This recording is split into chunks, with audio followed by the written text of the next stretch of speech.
It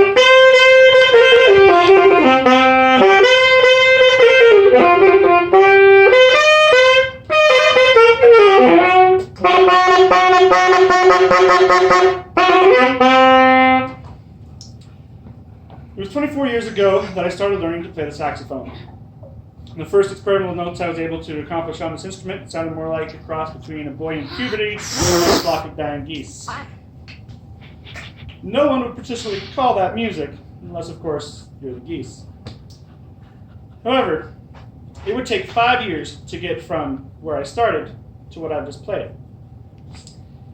Much like an infant learning to walk, sometimes you have to crawl before you can run. It is certainly that way with learning a musical instrument.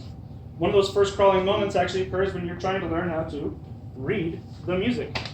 If someone handed you something that looks like this, and you've never seen music before, they might as well hand you something that is in Mandarin Chinese. Music, in and of itself, is its own language. A language that you're going to have to learn if you want to play an instrument. What are notes? How many counts does a half note, whole note, quarter note get? What do those dots on those 5 lines even mean?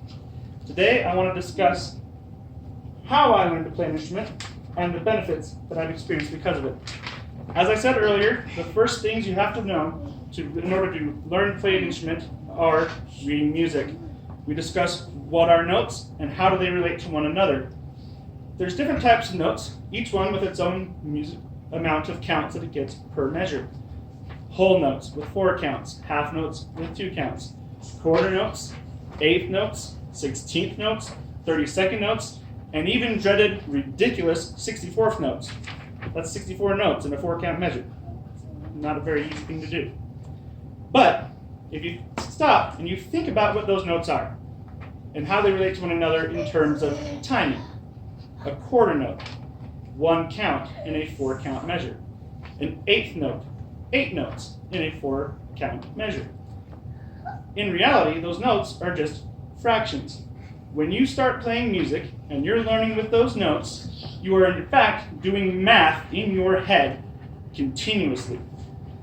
There's been studies that have shown that students who participate in musical programs throughout their high school and their academic career score up on average 20% better on their math exams than students who do not. The second thing we're going to have to learn about learning music is what do they mean on that musical staff. These are the first steps of understanding what a note means musically. One of the things that they will teach you when you're first learning these things is an acronym for the notes on a staff. The lines of a staff can be learned through the acronym through the treble clef anyway. Every good boy does fine, from bottom to top. With the spaces in between, learning from the acronym FACE, F-A-C-M-E. Think about what I've just told you. You're learning these notes that are represented by letters, and you're learning how to read something. You're activating the left side of your brain. You're learning language skills when you are learning how to read music and to perform music. You're using mathematical skills, you're using language skills. To go along with those math courses I mentioned previously, those same studies show that students who do music also score on average 22% higher on English tests than students who do not. Thirdly, especially when it comes to playing the saxophone, it's unique. It's not enough to know what the notes are, how long they each get. It's not enough to be able to read the staff music. You have to be able to translate that to an instrument. In the case of a saxophone, you have 23 keys for a potential 33 notes.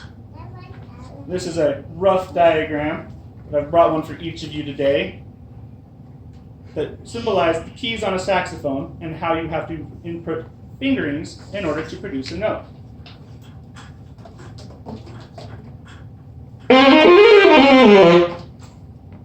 This is some of the things you have to do. Now, what does that do for me? When I'm reading my music and I'm looking at that staff, I'm thinking about the counts. I'm thinking about the measures. I'm thinking about which notes are there. I'm reading, and then I have to translate it into physical action with my fingers. I have to be spatially aware.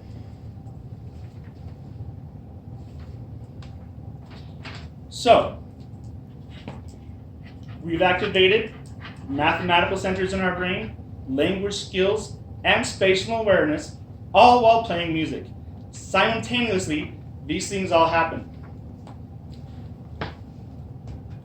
So, let's get to the real point. There are so many schools in our society today that say that it's not important. Music is not important. The arts aren't important. What we're going to focus on is our academic. We're going to focus on the math. We're going to focus on our reading and our writing and our arithmetic. Because music, it's just fluff that people don't need. There's no benefit to it. They couldn't be more wrong. Your brain is so active when you are performing and playing music that it has tremendous benefits to the student.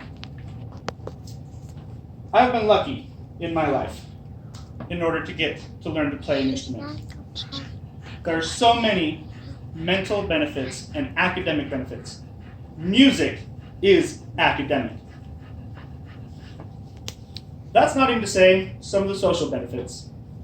For me, in my life, I feel like I was more prepared for school because of my music. And socially, I made some great friends along the way. In fact, let's face it, I met my wife on a band bus.